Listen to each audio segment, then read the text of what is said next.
Amém. Louvado seja o nome do Senhor Jesus.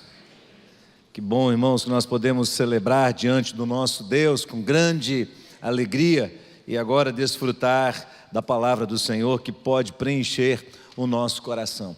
Mas antes de ler o texto, deixe-me fazer apenas um reforço.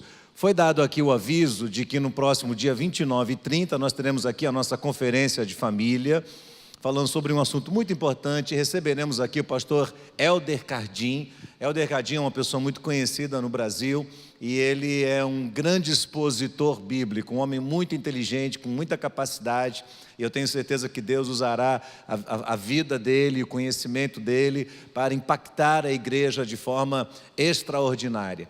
Mas também receberemos o Paulo César Baruch. E o Baruch é uma pessoa muito conhecida no meio musical evangélico e certamente isso aqui vai estar lotado de pessoas. No sábado à noite, domingo de manhã e no domingo à noite também. Então você deve escolher, o sábado vai ser um tema à parte, todos estão convidados a estarem aqui no sábado e você deve escolher em qual culto você virá no domingo, como normalmente fazemos. Porém, eu quero alertar os irmãos de que no sábado, dia 29, quando o Baruch estiver aqui ao lado, a igreja adventista estará sendo inaugurada. E eles estão esperando um contingente muito grande de pessoas também. Então daí você tem uma ideia do que vai acontecer aqui ao redor, no entorno, com relação a veículos, a movimentação externa e tudo mais. Eu sei que algumas pessoas, por mais que elas lutem consigo mesmas, elas não conseguem chegar nunca no horário. Você já viu gente assim? Os atrasildos? Eles estão sempre com algum tipo de problema, eles sempre saem depois da hora, eles sempre estão atropelados, não é? Então, quando eles chegam, eles ficam com raiva, porque eles não acham um lugar próximo para parar, não é? Mas a culpa é deles mesmos.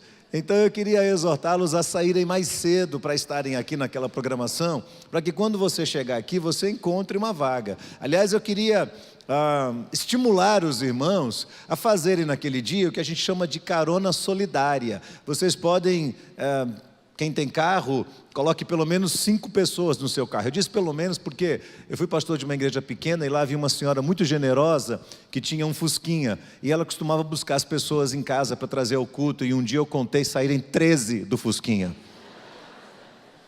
E eu fui contando assim, foi saindo, e falei, gente, que carro enorme é esse, né? Que cabe tanta gente. Então você não precisa colocar 13 no seu carro, mas você pode combinar com alguns irmãos que moram próximos de você, para que nós possamos diminuir o fluxo de veículos do lado de fora, e também usar e abusar aí do metrô, do Uber, do 99, do táxi, da bicicleta, né? Quem sabe a turma que está acostumada a andar de bicicleta pode vir de bicicleta, alguma coisa assim, e aí a gente tem um fluxo menor, porque vai ter uma movimentação muito grande aqui. Obviamente aqueles que chegarem atrasados, especialmente no sábado, não conseguirão acesso ao templo. Nós vamos ter o telão do lado de fora, vamos ter o telão no prédio anexo. Então, se por acaso você chegar e estiver lotado aqui, não se aborreça com as irmãs da recepção, que acabam levando a carga maior sobre os ombros, não é? Elas não têm culpa disso. Se chegar o número máximo de pessoas assentadas aqui por uma questão de segurança, nós não podemos permitir que mais pessoas entrem. Então comece já a se programar, porque acontecerá no dia 29 e 30 do próximo mês. Muito bem, irmãos. Eu quero falar hoje sobre um tema que Deus colocou no meu coração. Na terça-feira passada, nós estamos falando durante este mês sobre propósito da nossa vida, o propósito da vida cristã, o propósito da religião que temos, o propósito da nossa fé, o que existe por trás das nossas ações, das nossas atitudes. Estamos pensando um pouco sobre isso. E terça-feira passada, Deus colocou um texto no meu coração que eu quero compartilhar com a igreja de maneira muito especial. Jesus diz lá em João capítulo 10, verso 10, o seguinte: ora, o ladrão não vem senão a matar, a roubar e a destruir, mas eu vim para que tenham vida e vida em abundância. Vida e vida em abundância.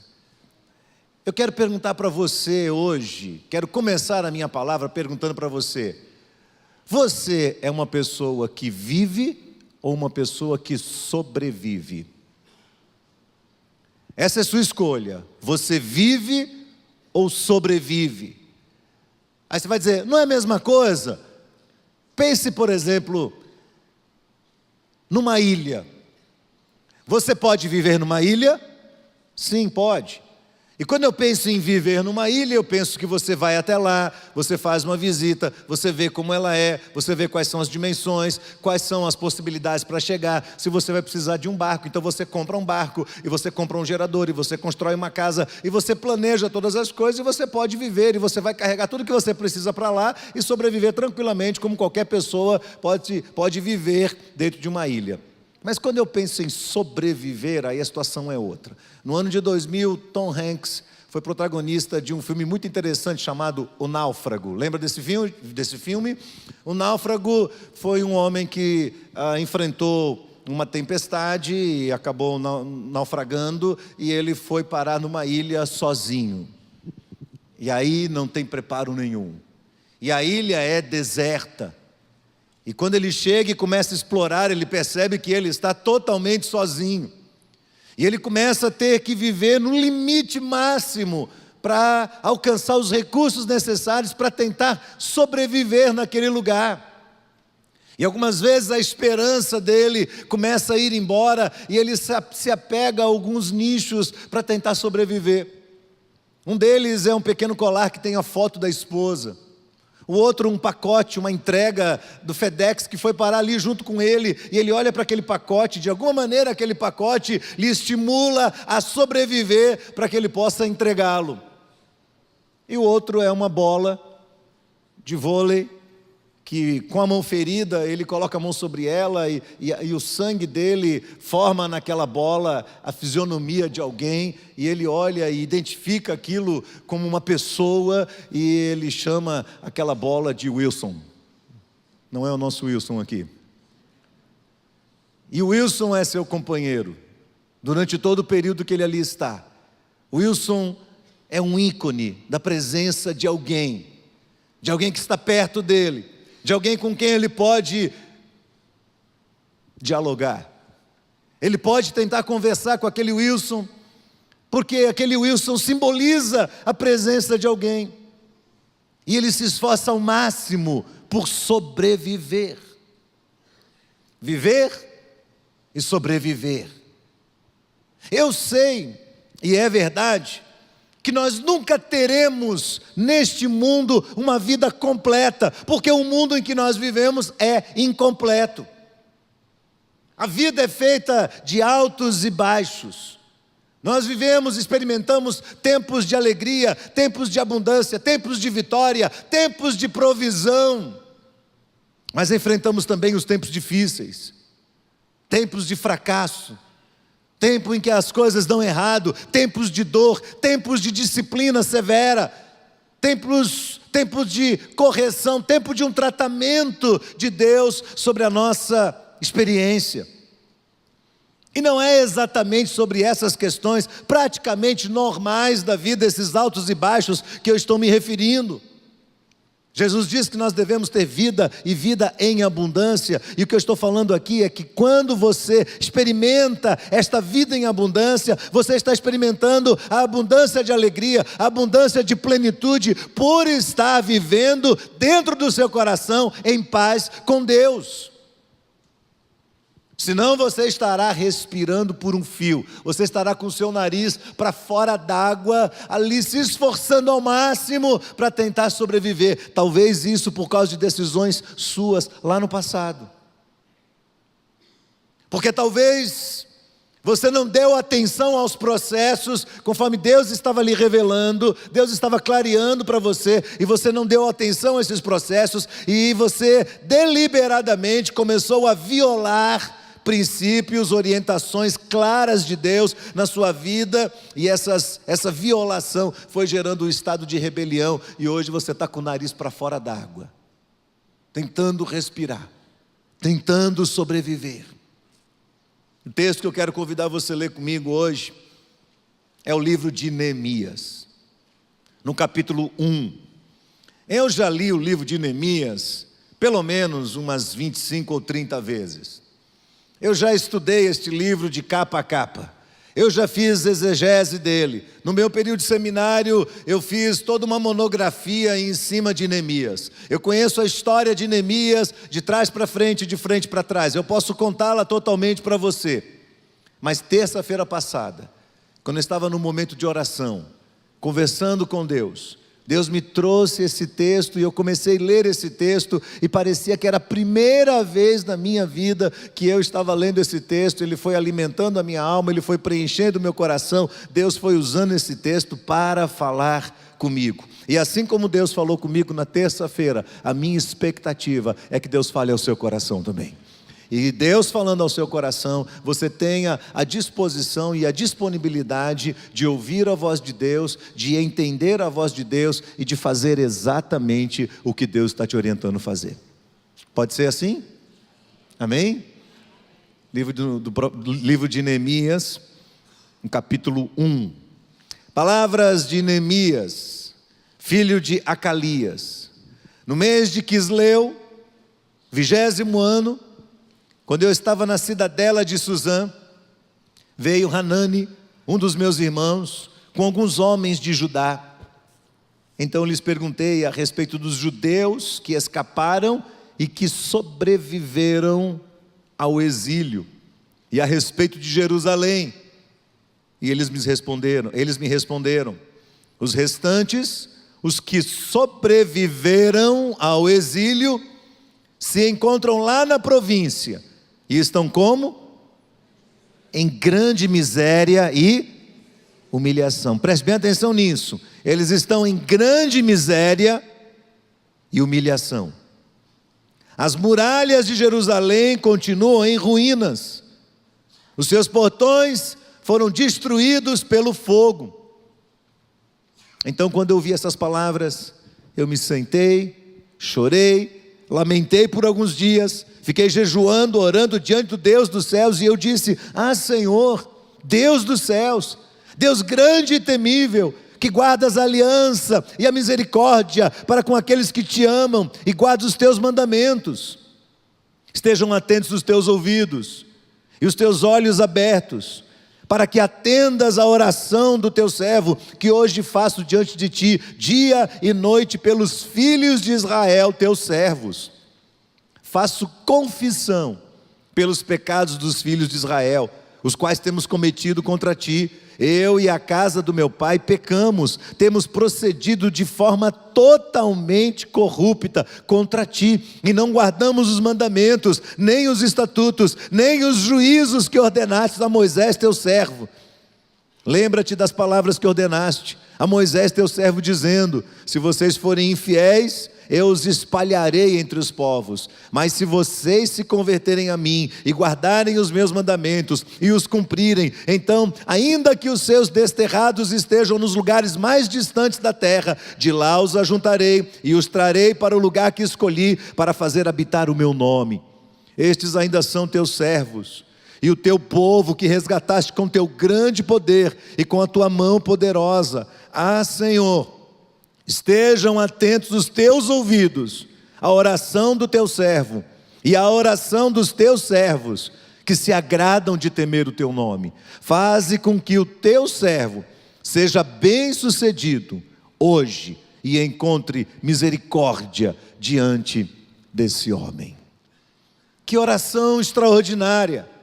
Aliás, um bom exercício ao nosso crescimento é a observação das mais variadas orações registradas nas Escrituras Sagradas, em várias circunstâncias, na vida de pessoas que temiam o nome de Deus.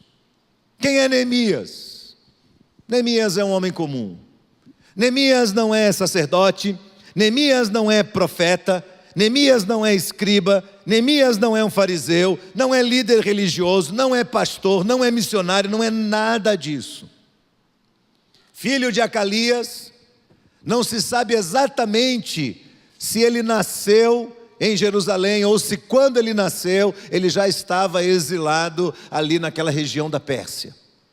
Verdade é que ele é judeu, de sangue, e teme a Deus, e é um homem muito bem sucedido, um judeu exilado numa terra estranha, numa terra que não é a sua, porém um homem diligente, um homem capaz, um homem inteligente, é um funcionário público na Pérsia, no tempo do rei Artaxerxes II. Se você quiser colocar o nome do seu filho, bote este nome, Artaxerxes.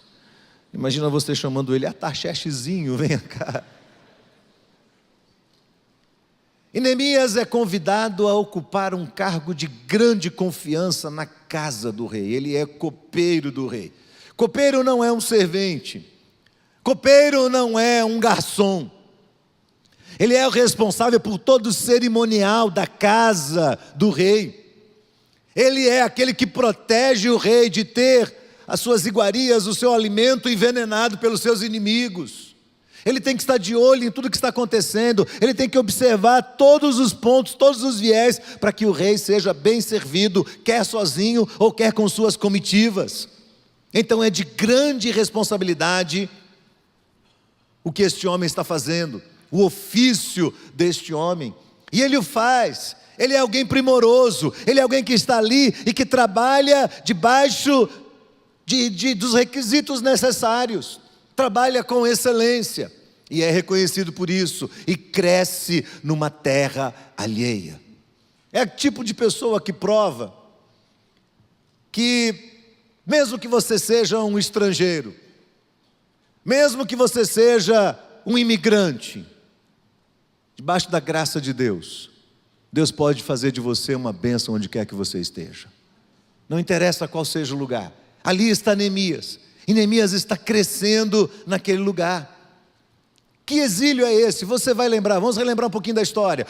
No ano 609, o rei Nabucodonosor II toma Jerusalém de assalto e leva cativo todos os homens e destrói parte da cidade. Dali até 587 acontecem mais 2 períodos de exílio. Então, todo o povo de Israel é levado para, inicialmente, a Babilônia, depois a Babilônia é tomada pela Pérsia e passa a ser, então, parte do Império Persa. E Jerusalém começa a ficar desterrado, Jerusalém começa a ficar destruído. Em 587, há o golpe quase que final sobre os judeus. Eles invadem a cidade, queimam todo o templo, destroem tudo, derrubam as paredes, quebram os muros, detonam, queimam todos os portões e deixam a cidade totalmente desprotegida. Um monturo, um monte de entulho jogado no meio daquele monte. Ali, o povo de Deus talvez tivesse pensado, agora acabou. Agora foi o fim da nossa vida. Agora a nossa linhagem definitivamente vai deixar de existir. Este era o plano.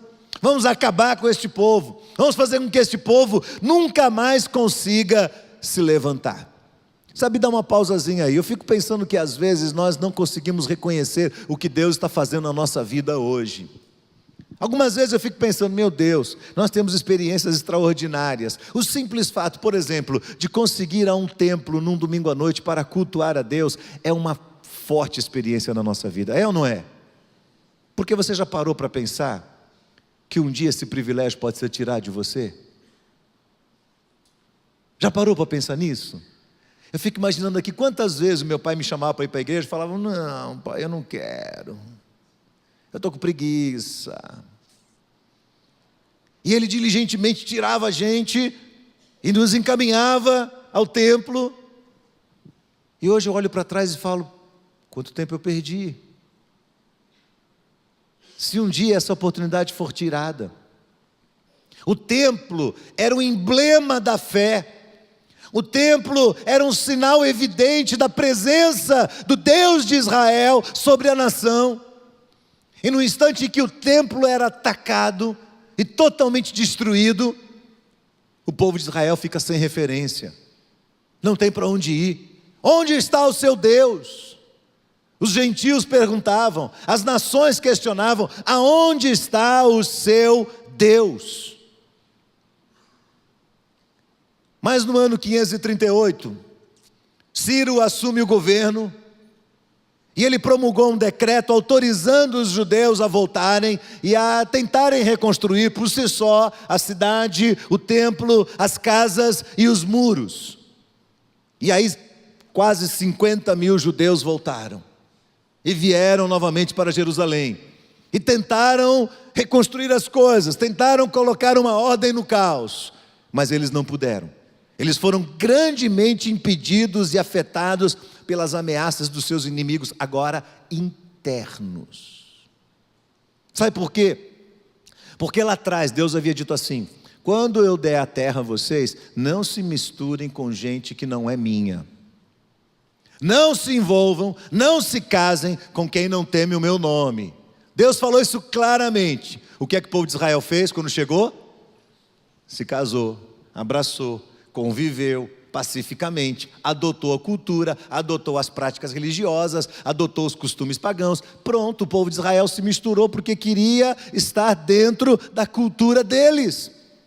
E quando Deus os viu dentro da cultura que era abominável aos olhos do Senhor, o Senhor falou assim: eu quero que vocês saibam que de agora para frente, para sempre, eles serão inimigos internos de vocês. Eles vão criar problemas para vocês, por toda a vida de vocês. E foi isso que aconteceu. Havia aqueles grupos internos ali, fortes partições políticas, intensa discriminação social, o racismo crescendo cada vez mais, interesses econômicos que paralisaram aquela obra. Eles não conseguiam fazer absolutamente nada. Era o período dos profetas menores, Ageu e Zacarias, e eles tentam reverter esse quadro, mas é muito difícil tentar mudar o quadro instalado na cidade. E começa a haver ali uma incitação, a revolta em movimentos isolados das chamadas satrápias. Eram aquelas pequenas comunidades, aqueles pequenos guetos esparramados por toda a cidade, onde havia mistura do povo de Israel com povos de outras nações. E aí tem um indivíduo chamado Sambalate, que lidera os samaritanos do norte, um outro chamado Tobias, que lidera os amonitas do leste, e um outro chamado Gesem, que lidera aqueles que se misturaram com os arábios. E eles estão ali, e eles veem aquela obra, e eles dizem: nós queremos ver esse povo dizimado, nós queremos ver esse povo de Israel destruído. Interno, oposição interna. Lembra o que Jesus falou? Vai chegar um dia em que os inimigos do homem serão os da sua própria casa. E todo mundo aqui sabe que uma casa dividida contra si mesma não subsiste. Não subsiste. O inimigo estava dentro de casa, e o desafio de vencê-lo era muito grande. O caos se instala por causa daquele ódio partidário, daquela violência, daquele racismo. Parecia o Brasil em período de eleição. Essa selvageria que aconteceu essa semana dentro do nosso país. E antes que você me pergunte, não interessa, não estou aqui defendendo um candidato político. Mas é vergonhoso o que aconteceu, ou não é? É vergonhoso. E mais vergonhoso do que alguém avançar sobre o outro por causa de uma ideologia política e ferir uma pessoa com faca, mais vergonhoso do que isso é o que se fala depois disso. É o que se comenta depois.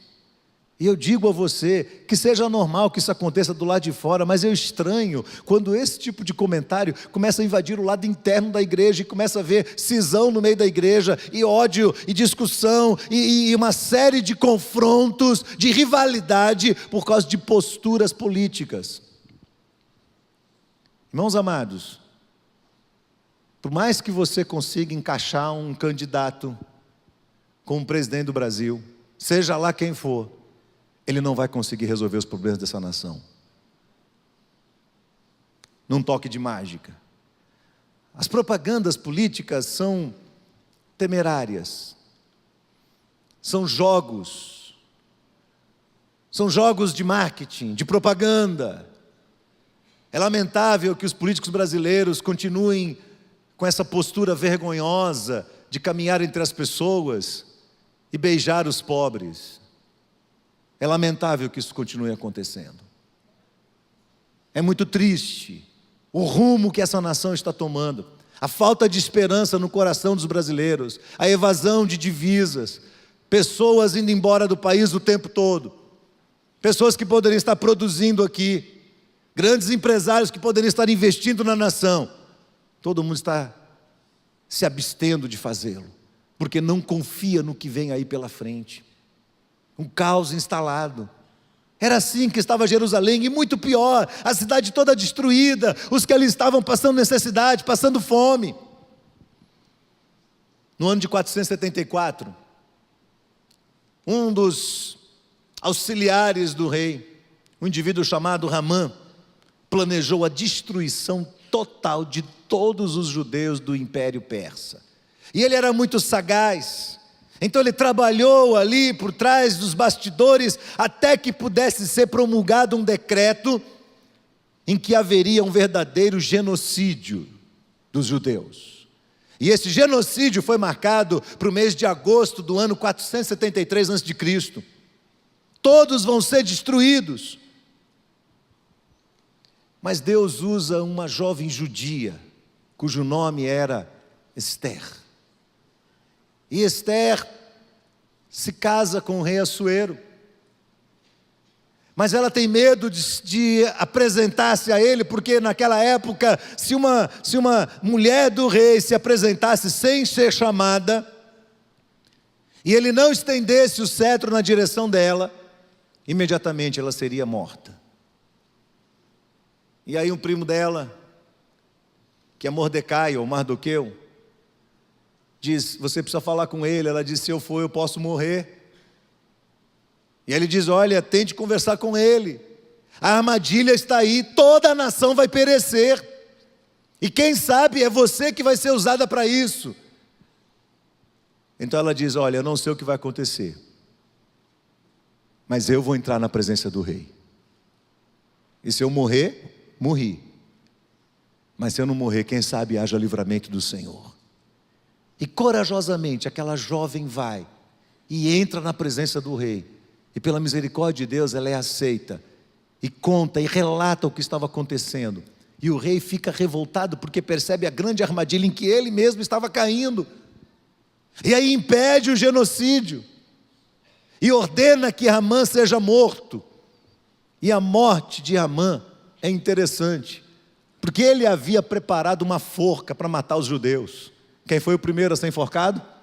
Ele mesmo. Quem com ferro fere, com ferro será ferido. Ele mesmo morre naquela forca. E mais uma vez, Deus livra todo o povo. E nessa ocasião, Esdras vem de lá e volta a Jerusalém com 1.700 homens, e Esdras é o sacerdote. E eles tentam novamente uma reforma, e tentam, por meio da religião, mudar aquele quadro terrível, e não conseguem. O caos continua instalado. Mas no ano 446, aparece esse Neemias, este homem comum, este homem inteligente, este homem extraordinário, este líder, esta pessoa que não é um grande religioso, mas que teme muito ao Senhor. E ele reverte todo esse quadro. E a história é muito bonita. Se você ler os 13 capítulos, você vai ficar encantado com o que você vai ver. Porque ele se interessa pelo seu povo, ele tem um coração cheio de compaixão, ele vai atrás. E é interessante porque Neemias poderia dizer assim: o que eu tenho a ver com isso? Você consegue entender? Pense bem, ele tem a vida dele estruturada, ele tem a casa dele, ele tem os bens dele, ele tem homens ao seu serviço, ele tem um bom salário, ele tem um cargo cobiçado por muitos. A vida dele está toda organizada, está toda em ordem. E ele poderia simplesmente dizer assim: o que eu tenho a ver com aqueles judeus? Tanto tempo, são parentes dos meus pais, o que eu tenho a ver com eles? Aliás, ele poderia dizer assim: quem desobedeceu a Deus foram eles, e eles estão sendo castigados porque plantaram o que eles estão colhendo agora. Não tenho nada a ver com isso. Mas não é essa a postura dele, não é uma postura de omissão, pelo contrário, é uma postura de responsabilidade, é uma postura de alguém que sente no seu coração um temor.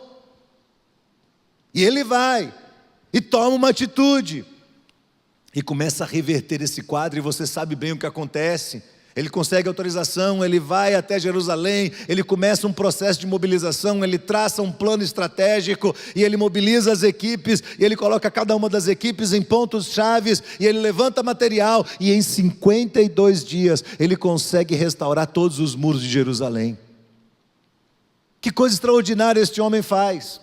E a vida dele é um exemplo para nós. Eu acredito que quando nós olhamos para a vida de Neemias, nós vamos conseguir entender quais são as condições de Deus para nós, para que nós deixemos de sobreviver e passemos a viver e a viver abundantemente.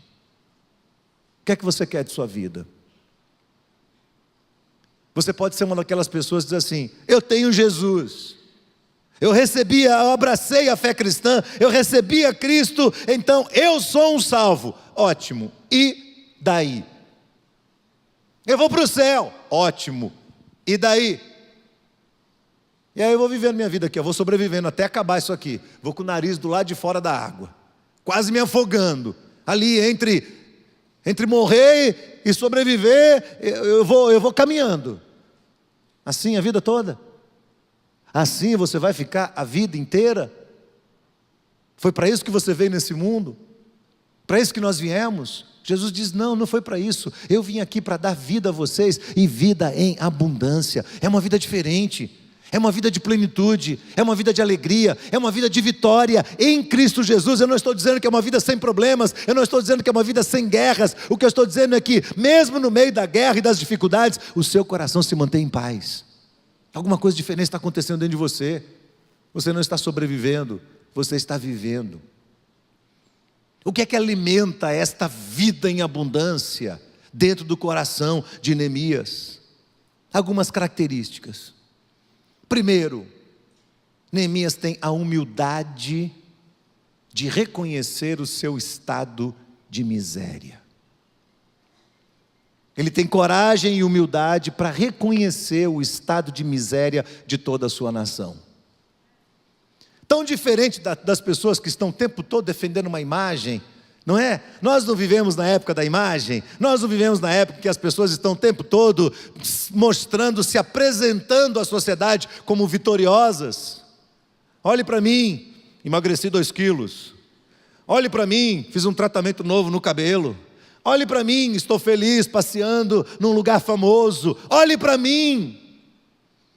Ninguém posta conta de luz nas redes sociais, né? E pior, a conta de luz que venceu o mês passado. Ninguém posta foto do camarada da companhia de luz cortando a luz elétrica de casa. Ó, gente, o que aconteceu essa semana? Cortaram minha luz. Ninguém faz isso. Mas as vitórias, estamos aqui.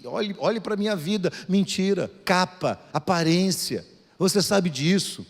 Enquanto a gente fica vivendo este mundo de irrealidade, este mundo de fantasia, nada acontece na nossa vida, nós continuamos com o nariz para fora da água.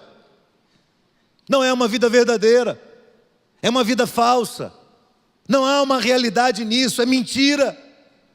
E nós insistimos em viver esta vida e mostrar para as pessoas que sabemos todas as coisas, que temos o conhecimento, que temos isso, que temos aquilo, que temos a beleza, que vivemos em conforto, que tudo está dando certo.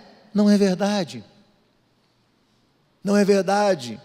Nós tínhamos que admitir que grande miséria nós estamos. Irmãos, nós precisamos olhar para esse país aqui, em primeiro lugar, e dizer assim: o Brasil está vivendo em grande miséria e humilhação. Está ou não está? Eu me sinto envergonhado hoje, quando eu tenho que falar para o Brasil, para quem não é do Brasil. Eu me sinto envergonhado quando eu leio as notícias, aquilo que se fala sobre o nosso país lá fora. Que coisa triste. Que ponto degradante nós chegamos.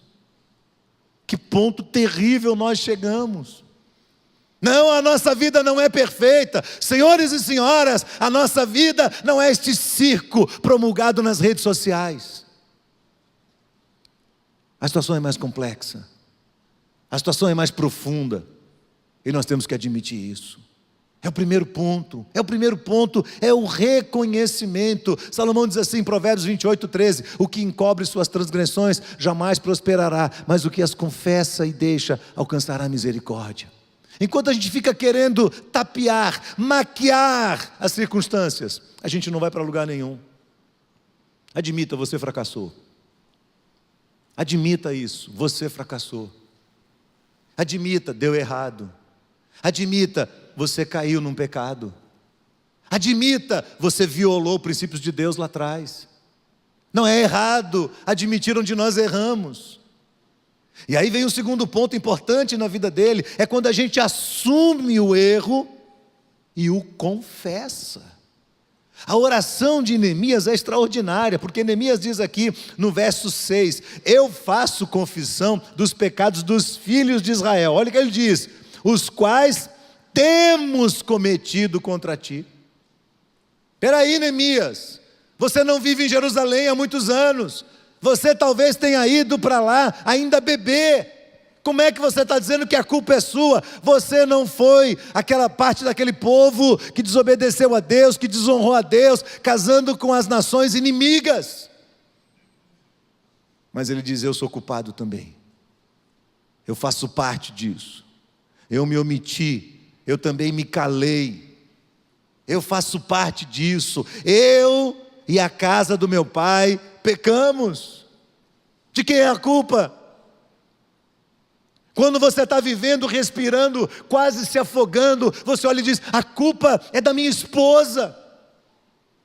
Ela não cumpriu o que ela deveria ter cumprido no trato comigo. E a esposa diz, não, a culpa é sua. Foi você que me traiu. E um fica guerreando contra o outro, transferindo a culpa, e dizendo a culpa é do outro, a culpa é do outro, a culpa é do outro, a culpa é do outro. E poucas vezes você vê alguém dizer, eu... E a casa de meu pai? Tem mais gente culpada da família, mas eu estou dentro. Eu estou dentro, eu pequei, eu errei. Onde foi que eu errei? Aonde foi que eu errei? Eu e a casa do meu pai pecamos. Nós temos procedido de forma totalmente corrupta contra ti. Não guardamos os mandamentos, nem os estatutos, nem os juízos que o Senhor ordenou a Moisés lá atrás, o seu servo. Não fizemos essas coisas, eu não fiz, eu faço parte, a culpa também é minha. Queridos, eu pergunto para vocês hoje, nós vamos olhar para o Brasil, para esse caos que está acontecendo no Brasil, vamos dizer assim, de quem é a culpa? É do atual presidente da República? É do ex-presidente? Eu fico impressionado quando eu vejo pessoas defendendo posturas políticas e líderes políticos, defendendo com uma garra, às vezes sem entender o que há por trás. Eu tenho me esforçado muito para tentar entender, no meio deste mosaico esquisito, estranho, que é o cenário político brasileiro, quais são as propostas de governo de cada um deles. Tenho me esforçado para ir atrás, para ler sobre isso, para pensar sobre isso, para tentar retirar algum material que não seja das campanhas eleitorais ou eleitoreiras, mas alguma coisa que eles tenham escrito antes, posturas que assumiram já em outras áreas do Congresso Nacional, para ver se isso bate, para não ser vitimado mais uma vez. De quem é a culpa? Porque o Brasil está o caos que está. É do presidente da República? Talvez sim. É do ex? Talvez sim. É do quarto ou quinto anterior? Sim. É do Congresso? Sim. É do Legislativo? Sim. É do Judiciário? Sim. É só deles? Tem mais alguém culpado aqui pelo que está acontecendo no Brasil?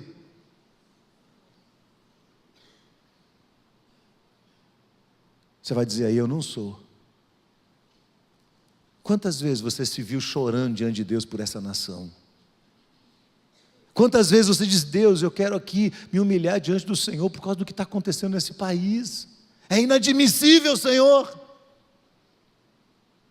Ao invés de ficar assumindo essas posturas de defesa rígida, de confronto, de rivalidade política. Quantas vezes você se viu quebrantado, humilhado diante de Deus, dizendo, Deus, sara essa nação. Sara essa nação, Senhor. E olha que é uma promessa clara de Deus para nós, que todos nós conhecemos, 2 Crônicas 7,14. Se o meu povo, que se chama pelo meu nome, se humilhar e orar, e se converter dos seus maus caminhos, e buscar a minha face, então eu virei até eles, perdoarei o seu pecado, ouvirei a sua oração, perdoarei o seu pecado, e o que mais? Sararei a sua terra. É uma promessa de Deus, e ela ainda é válida para os nossos dias. Deus continua sendo o mesmo, a culpa não é dele, a culpa é minha e a sua também. É nossa ou não é? É nossa. Você entende isso? Enquanto nós não admitimos, enquanto nós não assumimos o erro e não o confessamos, não tomamos a responsabilidade e as consequências sobre o nosso próprio ombro, enquanto nós não fazemos isso, não temos como experimentar a vida em abundância. Por que é que muita gente está respirando com o nariz para fora? Por coisas ocultas da sua própria vida. E você sabe disso. Você nunca teve coragem de confessar, você nunca teve coragem de enfrentar coisas que aconteceram no passado. Você traiu, você roubou, você mentiu, você foi desonesto. Você sabe disso, coisas que estão guardadas no baú da nossa alma, que nós nunca tratamos. E elas estão aí impedindo a gente de viver a vida em abundância que Jesus prometeu. Não tem para onde correr. Não estou ameaçando você, estou dizendo um fato, uma realidade. Chegamos nesse ponto porque nós não assumimos as consequências dos nossos próprios erros. E Neemias faz isso com prontidão, com humildade, com seu coração quebrantado, em prantos, derramado no chão, dias de oração. Ele se assenta, ele deita, ele chora, ele se debruça, dias orando e jejuando e confessando, e confessando, e confessando, e confessando o seu pecado diante de Deus. Sabe o que acontece quando a gente tem esse tempo da nossa vida? Parece que o nosso coração vai começando a chegar mais perto do coração de Deus, assim, vai chegando, e o coração de Deus começa a ser derramado sobre nós. E quando o coração de Deus começa a ser derramado sobre o nosso coração, os sentimentos de Deus e o propósito de Deus começa a ficar claro na nossa cabeça. Nós começamos a sentir o que Deus sente. Nós começamos a partilhar do coração de Deus. E de repente Neemias se vê totalmente envolvido por um sentimento em relação ao povo de Israel, que é exatamente o sentimento que está no coração de Deus. E aí vem a terceira característica dele: ele consegue discernir a missão clara, definida de Deus para a vida dele. Esse é um ponto chave para a realização de qualquer pessoa. Qual é a sua realização? É a sua vida profissional? Não, não é. Você sabe disso. Você já tentou, você já galgou, você já alcançou, você chegou no ponto que você queria. E quando você chegou no ponto que você queria, o que a felicidade fez? Correu. E aí você foi correr atrás dela. E quando você foi colocar a mão sobre ela, o que ela fez? Correu de novo. Essa ilusão terrível que o ser humano tem vivido está muito relacionada à falta de propósito, à falta da convicção, da missão clara de Deus para a sua vida e para a sua história. Eu não estou dizendo aqui que você tem que virar pastor, missionário, nada disso, porque Neemias não é nada disso. Ele é um homem comum, ele é um trabalhador comum, ele é um profissional bem-sucedido na sua área, mas ele entende a missão de Deus. Os 50.000 judeus, não havia entre eles ninguém que fosse capaz de chegar e mobilizar aquela cidade. Depois Esdras vem com mais 1.700 e ninguém consegue resolver nada. Porque aquela era a missão de um homem específico. E este homem está na presença de Deus, em comunhão com Deus. Enquanto ele está com Deus, ele está chorando, ele está se humilhando, ele está colocando a sua alma diante de Deus. Deus derrama o coração sobre ele e a missão dele começa a ficar clara. Ele começa a perceber e começa a seguir o fluxo de Deus. E ele não é uma pessoa que age de forma intempestiva. Ele vai orar, ele vai jejuar, ele vai confirmar, ele vai ouvir as orientações, ele vai enxergar as portas abertas. E Deus abre as portas. Ele está lá orando, está clamando ao Senhor, e o rei vê ele meio triste, e chega para ele e fala: Neemias, eu tenho visto você meio abatido nos últimos dias, o que é que está acontecendo com você? Ele diz: Senhor, como é que eu não vou ficar abatido, se o meu povo, o pai dos meus pais, a minha família, a minha nação, está completamente destruída? E aí o rei faz aquela perguntinha, sabe aquela pergunta chave na vida de alguém? Sabe aquela pergunta, momento chave, especial da vida, que chega alguém e fala assim: o que é que você quer que eu faça por você? E Neemias dá uma olhadinha para ele, e aqui, está tudo aqui na cabeça. porque Deus já havia derramado os sentimentos do coração dele. Eu vou dizer uma coisa para você: o nosso problema não é financeiro, o nosso problema não é falta de recursos, o nosso problema é que nós não encontramos essa sintonia com Deus. Quando nós entendemos o que Deus quer da nossa vida, Deus tira recurso do incrédulo, de quem quer que seja, e coloca na mão do seu povo para que o trabalho seja feito. Então o rei levanta e diz assim: o que é que você precisa?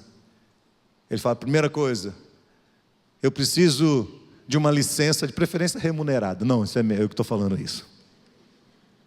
Eu preciso de uma licença, de não sei quanto tempo, mas eu preciso de uma licença. Está feito, pode ir. O que mais você precisa?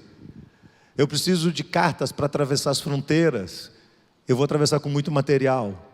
Eu preciso de cartas do Senhor. Fique tranquilo, estão aqui, eu vou dar as cartas. O que mais você precisa? Eu preciso de requisição. Eu vou precisar de madeira, muita madeira. Eu vou precisar de muita madeira para poder reconstruir aquilo tudo. E muita gente para carregar. Eu preciso de animais, eu preciso disso. E o rei falou: está aqui, está aqui, está aqui, está aqui, está aqui. Porque não há limites para aquilo que Deus quer fazer na nossa vida. E ele pega aquilo tudo e desce para Jerusalém. E ele não chega intempestivamente, ele chega sorrateiramente. Inteligente como é. Passa ali, sai de noite, sai medindo as coisas, sai olhando, sai planejando, sai colocando tudo no papel. Depois começa a mobilizar as pessoas e vai seguindo o fluxo de Deus, e vai colocando uma equipe aqui, uma equipe lá, um trabalhador aqui, outro lá, e aí as pessoas começam a se movimentar, e o trabalho começa a acontecer, e os inimigos começam a se aproximar, e ele coloca soldados aqui, soldados ali, e estrategicamente ele vai alocando cada uma das pessoas, e a obra começa a ser vencida. Ele é um homem que fala pouco, mas tem atitudes corajosas, é um homem de ação, e é um homem que tem concentração naquilo que é realmente importante e não naquilo que é urgente. As pessoas que estão vivendo não são aquelas que estão concentradas no que é urgente, apagando fogueira o tempo todo. São aquelas que já aprenderam a discernir o que é realmente importante. E elas sabem dizer não. Sabem dizer não. E aí vem mais uma característica dele. Sanbalate, Tobias, Gesem. Quando vem o trabalho acontecer, fala: não, peraí, quem é esse camarada? Ele está querendo ser rei sobre nós. E eles sabiam que até de uma forma informal, Neemias foi colocado como um governador provincial. E ele assume essa responsabilidade e começa a trabalhar. E aqueles homens começam a ficar com ciúmes e dizem: não, vamos destruir este homem, vamos destruir este homem. E começam, e mandam recado para ele, e mandam cartas para ele. E ele diz: eu não quero saber, eu estou fazendo uma obra. E aí eles falam: vamos fazer o seguinte, vamos convidar ele para um grande banquete. Vamos dizer a ele que ele tem que sentar com a gente na mesa, que ele tem que bater um papo com a gente. E aí nós vamos ajeitar todas as coisas. Quando ele vier, a gente coloca ele numa emboscada e mata ele. E quando ele recebe a carta, o convite, ele olha para aquilo, e ele tem temor no coração, ele tem medo no coração, mas ele fala: não, isso aqui é distração, isso aqui é entretenimento, isso aqui é coisa desnecessária. Eu não preciso desse tipo de projeção social, eu não preciso desse tipo de relacionamento, eu não preciso desse tipo de festinha, eu não preciso disso, eu não preciso desse tipo de entretenimento. Eu vou focar no que é minha responsabilidade. E aí ele manda um recado para ele dizendo assim: eu estou empenhado em uma grande obra e eu não vou parar o que estou fazendo para dar atenção a vocês. Eles ficam loucos, querem de toda sorte tirar a vida dele. Mas ele não se deixa distrair com as oposições e com os entretenimentos. Meus amigos, nós estamos repletos, rodeados de entretenimento. Sabe, o entretenimento tira o seu foco. O entretenimento tira a sua atenção daquilo que é importante. O entretenimento faz com que você ache que você precise ter coisas que você não precisa ter, que você tenha que correr atrás de projetos de vida que não são os projetos de Deus para você, e você se vê aí que nem um louco, que nem uma louca, correndo, tentando alcançar, abraçar todas as coisas, e abraçar o mundo com as mãos e as pernas, e você acha que a sua vida tem que ser melhor, porque a vida de não sei quem é melhor, porque o povo está dizendo que você tem que ser melhor, porque a televisão mostra um padrão de vida, e você vai pautando a sua vida na opinião dos outros, no que os outros querem, no que os outros pensam, ou você vai se distraindo com tanto entretenimento, com tanto divertimento ao redor de você. Os jovens que estão aqui, me escutem isso: vocês estão perdendo tempo na vida de vocês. Deveriam estar focados em algo que Deus tem planejado e preparado para vocês. Poderiam já, na idade de vocês, estar impactando toda uma geração, mas não estão. Ainda continuam como aquelas ervas daninhas, aquelas ervas que estão vivendo como parasitas. Porque querem divertimento. Eu sou jovem, eu preciso me divertir. E você vai se entretendo, e cada vez mais distante de Deus, você não enxerga a missão que Deus tem para a sua vida e continua vivendo com o nariz para fora d'água. Até quando vai ser assim? Os anos vão passar, o melhor da sua vida vai embora, e você desperdiça isso se distraindo com as oposições, com os Sambalates, com os Tobias, com os Gessens que a vida lhe oferece. Neemias diz: comigo não, estou focado aqui, e eu tenho medo. Ele não é bobo não, ele tem medo, mas ele me faz lembrar quando Paulo diz a Timóteo: Deus não nos tem dado o espírito de covardia, mas de temor, de amor e de moderação. Eu não vou permitir. Eu tenho um foco, eu tenho um objetivo, está claro dentro de mim, e ele vai embora. E ele não para, e em 52 dias, ele termina todo o muro de Jerusalém, cerca a cidade inteira, levanta todos os portões e começa uma reforma interna. Que coisa extraordinária. Mas tem um último detalhe nele, um último detalhe importante, que eu quero chamar a sua atenção antes de encerrar aqui. É que quando Neemias está ali mobilizando aquela equipe toda e vendo tudo aquilo acontecer e usando todos os recursos e fazendo tudo que Deus ordenou, ele vai passeando, ele vai andando no meio do povo e ele sente que está faltando alguma coisa. Falta alguma coisa, tem alguma coisa ainda que está fora do lugar, tem alguma coisa que não está encaixada aí. Então ele diz assim: olha, a obra é muito grande, nós estamos com as equipes todas separadas de um lado para outro, mas eu preciso que na hora em que for tocada a trombeta, vocês se reúnem em praça pública, e eu quero conversar com todos vocês. Então ele chama Esdras, o escriba, o sacerdote, e ele vai à praça pública com Esdras, e eles levam os vários pergaminhos das escrituras que eles encontraram, alguns apenas fragmentos, tudo que eles encontraram lá no meio dos restos do templo, eles levam para lá. Ele diz: Esdras, nós vamos ler essas coisas diante das pessoas. Isso está no capítulo 8 de Neemias. Então eles vão e colocam um púlpito de madeira parecido com este, colocam lá em praça pública, e eles chegam naquele lugar, no instante que toca a trombeta, todos se reúnem em praça pública, e Neemias se levanta e diz: eu quero que vocês todos fiquem calmos aqui e quietos, e nós vamos ouvir a leitura da lei. Provavelmente era o Pentateuco, provavelmente os 5 primeiros livros do Antigo Testamento, com uma ênfase maior no 3º, 4º e 5º. Então Esdras começa a ler, e depois outro lê, e outro vem e lê, e outro depois dele, e outro vai lendo. Eu queria fazer uma pergunta para você: quanto tempo você é capaz de ler a Bíblia sem se distrair? Quanto tempo você consegue ler a Bíblia ao ponto de Deus começar a falar com você e mexer com você? Quanto tempo? Passam 4 horas. 4 horas de leitura bíblica. Começou de manhã e passa da hora do almoço. E eles estão lendo e lendo. Não há pregação, não há explanação, não há nada. A leitura, e à medida que eles vão lendo, eles vão comparando aquilo com as suas próprias vidas. E aí um começa a chorar, o outro começa a chorar, o outro começa a chorar, o outro começa a olhar para dentro do seu coração, o outro faz assim, e eles começam a olhar para dentro do coração e começam a perceber quanto detalhe, quanta coisa eles abandonaram para trás, quanta coisa deixaram de dar atenção na palavra de Deus. Por isso estavam no estado que estavam, por isso estavam apenas sobrevivendo e não experimentando a vida em abundância. E eles começam a chorar, e chorar, e chorar, e chorar, e há um derramar de Deus, fantástico no meio de todo aquele povo, há um quebrantamento genuíno, há uma transformação de Deus. Agora a obra de Deus é completa, porque Deus não está só reformando o exterior, Deus não está só reformando a cidade, Deus está reformando o coração de cada uma daquelas pessoas. Eu fico aqui pensando, o que está faltando na sua vida? O que está faltando na minha vida? Nós vamos viver o resto da vida com o nariz de fora. É assim que você quer viver? Me responda, por favor. É para isso que você veio nesse mundo? Sim, eu sei, você é um salvo. Se você recebeu a Cristo, eu espero que todos que aqui estão tenham recebido a Cristo. E se você ainda não fez, você pode fazer isso hoje. Você pode tomar uma decisão na presença do Senhor hoje. Mas eu estou pensando aqui naquelas pessoas que já receberam o Evangelho de Jesus, que conhecem a verdade, e estão vivendo como o povo de Jerusalém, em grande miséria e em humilhação. Parece que a vida só dá errado. Está tudo errado, tudo dá errado, tudo está errado. Você está focado demais em você mesmo. Você olha demais para você mesmo.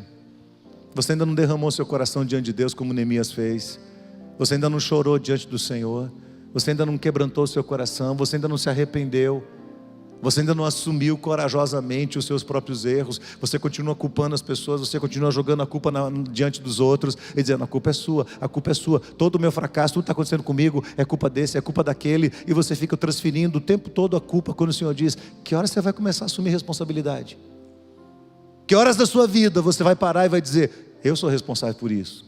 Foi eu que violei princípios de Deus. Foi eu que deixei detalhes da verdade de Deus para trás. Que horas isso vai acontecer? Eu espero que hoje Deus esteja falando ao seu coração.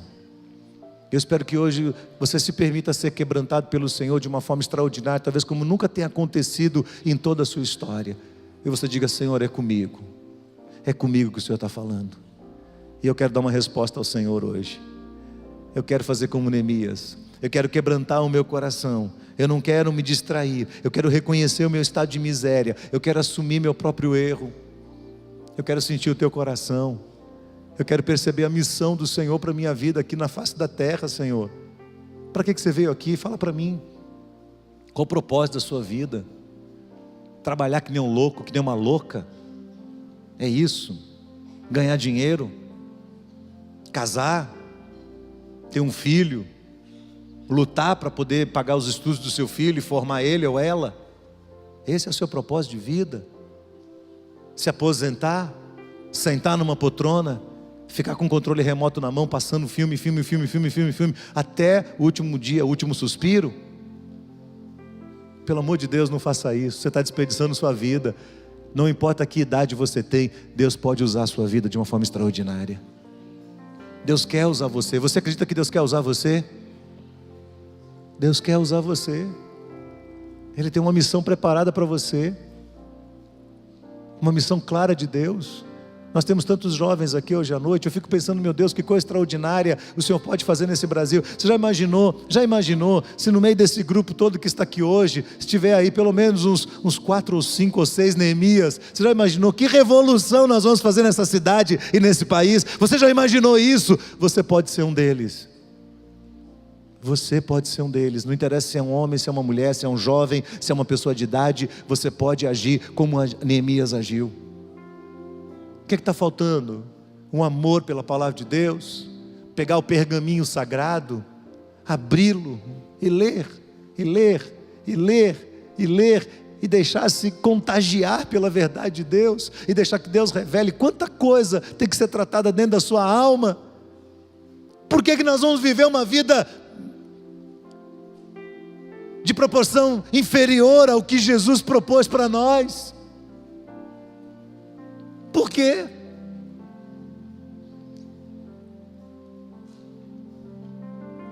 Jesus nos chamou para ter vida e vida em abundância. É isso que Ele quer para você. Amém? Você aceita isso? Você entende isso? É isso que você quer na sua vida? Por onde tem que começar? Arrependimento, quebrantamento da alma, assumindo a culpa, confessando os pecados. Maridos aqui precisam confessar pecados às suas esposas. Pastor, ela vai virar um furacão. É melhor ela virar um furacão. É melhor você cair nas garras dela do que nas garras do Deus vivo. O que você prefere? Algumas esposas aqui precisam conversar com seus maridos e confessar a eles coisas que fizeram. Ah não, está lá atrás, Deus já perdoou. Você nunca assumiu. Você nunca assumiu responsabilidade. Alguns filhos aqui precisam procurar seus pais e dizer: pai, mãe, Eu tenho vivido uma vida mentirosa. Não é verdade minha vida. Eu tenho enganado vocês. Essa semana eu conversava com algumas pessoas aqui, e é interessante como os pais são enganados agora pelos filhos nas redes sociais. Você está vendo lá o Insta do seu filho, você fala, ó, que bonitinho, está estudando com os amigos. E eles criam um Insta para os pais e um Insta para eles. Você sabia disso? Alguns pais aqui fizeram, não, meu filho não. Ele tem um Insta dele, que ele se diverte lá com os amigos dele, e que você não faz parte. Esses filhos precisam quebrantar o coração diante de Deus, procurar os pais, confessar. Algumas pessoas aqui precisam procurar antigos patrões, gente que você lesou na sua vida e na sua história, que você mentiu, que você foi desonesto, e você precisa voltar lá. Ah não, isso é coisa do passado. Isso está te impedindo de viver a vida em abundância hoje, a plenitude da alegria do Espírito de Deus no seu coração. A gente se vê livre por meio da verdade. Conhecereis a verdade, e a verdade vos libertará. É a verdade, não é mentira. Tratamento de Deus. Baixe sua cabeça, feche seus olhos. Pergunte para o Senhor nesse momento, Senhor, é comigo? O Senhor tem falado ao meu coração. Eu olho para este homem e vejo este homem mostrando como Deus é um Deus que pode nos restaurar com suas promessas, como Deus tem promessas incríveis para a vida de cada um de nós, como a vida que o Senhor planejou para nós é uma vida diferente, é uma vida dinâmica. Nós vamos ter problemas? Claro que vamos, nós estamos no mundo, o mundo é um lugar de aflições, nós vamos ter problemas sim, mas o Senhor diz, eu vou estar com vocês, eu vou abençoar vocês com minha presença, eu vou abençoar vocês com minha graça. Você vai estar no meio da guerra, mas o seu coração vai estar em paz, porque eu estou te dando vida e vida em abundância. Não é uma vida qualquer. Eu não quero que você passe o resto da sua vida sobrevivendo como se você fosse um náufrago numa ilha, com seu nariz de fora, quase morrendo afogado. Eu quero usar você. Eu quero que você vá além do que os outros estão indo.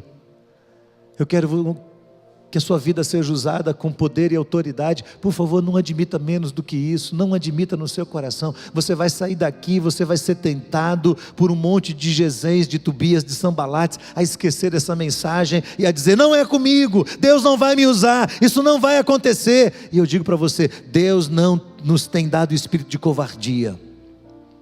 Você vai ter que ter coragem para se derramar diante do Senhor e dizer, Senhor, dá os teus sentimentos para mim, Senhor. Derrama o seu coração sobre o meu coração. Derrama o seu coração sobre o meu, Senhor, em nome de Jesus. E se Deus tem falado com você, e se você sente no seu coração que você precisa dar um passo a mais na direção do Senhor, você precisa rasgar sua alma, você precisa confessar alguns pecados, você precisa tratar o seu coração, você precisa orar mais, você precisa abrir a palavra e ler a palavra de Deus por longos períodos na sua história, longos períodos. Meu amigo, não é 15 minutos, não é 10 minutinhos, não é ali aquele versículozinho da caixinha de promessa, não é aquele programinha do seu celular que você recebe um versículo bíblico no dia e ponto final. Não. Eu estou falando de uma leitura sistemática, coerente, profunda, que você dedica a sua alma e o seu coração, e você clama e diz, Espírito Santo de Deus, fala comigo enquanto leio a tua palavra, porque o mesmo avivamento que veio sobre aquele povo, virá sobre a sua alma também. Se você ama a lei de Deus, a lei do Senhor vai restaurar a sua alma. Se Deus falou com você hoje, e se você quer tomar passos na sua vida, fica de pé onde você está e diga, Senhor, é comigo que o Senhor está falando hoje. Eu quero pedir que os pastores venham aqui à frente, que os líderes do discipulado venham aqui também, e eu quero estender essa minha palavra. Se você está aqui hoje e você ainda não entregou seu coração nas mãos do Senhor Jesus, Deus está falando com você hoje aqui. Deus quer restaurar a sua vida, Deus conhece seu coração. Você não é uma pessoa má, ninguém aqui está dizendo que você é uma pessoa má, mas você sabe que você não se dedicou ainda de coração ao Senhor, e você quer que Deus faça coisas por você, mas você não tem obedecido ao chamado de Deus para a sua vida. ao toque do Espírito Santo de Deus sobre o seu coração. E se você gostaria de entregar o seu coração nas mãos do Senhor, eu quero desafiar você a sair do seu lugar corajosamente e vir aqui à frente e se posicionar junto com o grupo que aqui está. Vem aqui à frente, diga: orem por mim. Nós queremos orar com você. Nós queremos colocar a sua vida diante do Senhor. Os pastores estão aqui para isso. Os líderes do discipulado estão aqui à frente para isso. Para orar por você. Para dizer: eu quero colocar a sua vida na presença do Senhor. Não deixe passar esse dia. Não deixe para amanhã essa decisão. É hoje. Deus está falando com você. Então, enquanto nós estamos aqui, sai do seu lugar e vem aqui à frente. Sai de onde você está e vem aqui à frente. E diga: pastor, ore por mim, em nome de Jesus. Pode vir aqui à frente. Pode vir aqui. Eu queria que mais líderes estivessem aqui. Eu queria que outros líderes da igreja estivessem aqui à frente, para que nós possamos orar por essas vidas. E você que está aí no seu lugar, sai do seu lugar e se una a este grupo que aqui está e diga: Senhor, o Senhor está falando ao meu coração. É comigo, Senhor, que o Senhor está falando. É comigo, eu tenho ouvido a tua voz. Vem aqui à frente. Não resista mais. A palavra de Deus diz assim: se hoje você ouvir a voz do Senhor, não endureça o seu coração. Não endureça o seu coração. Sai de onde você está, corajosamente, vem aqui, dê um passo de fé, deixe Deus completar uma obra na sua vida. Pode vir aqui, em nome de Jesus. Quantas pessoas aqui à frente? Queremos orar a Deus por cada uma delas. Queremos orar a Deus por essas vidas agora. Cada um aqui vai estar junto com uma delas, orando ao Senhor. Enquanto isso, a igreja toda permanece em oração. Você que se colocou de pé nesse momento, dizendo: Senhor, é comigo, eu quero continuar ouvindo tua voz. Eu quero ter com o Senhor uma relação profunda, como Neemias tinha. Eu quero que haja um toque na minha vida do Senhor, como houve na vida dele. Eu não quero ser uma pessoa passiva, eu não quero ser uma pessoa infrutífera. Eu quero ser alguém que muda este mundo. Eu quero ser alguém que é usado como instrumento, como ferramenta do Senhor, para restaurar de vidas. Faz um milagre na minha vida, Senhor. E nós vamos orar juntos aqui nesta noite. E vamos pedir a bênção de Deus. Vamos orar primeiro por aqueles que estão aqui à frente. Depois vamos orar por toda a igreja. Por todos os que estão de pé, clamando pela misericórdia do Senhor.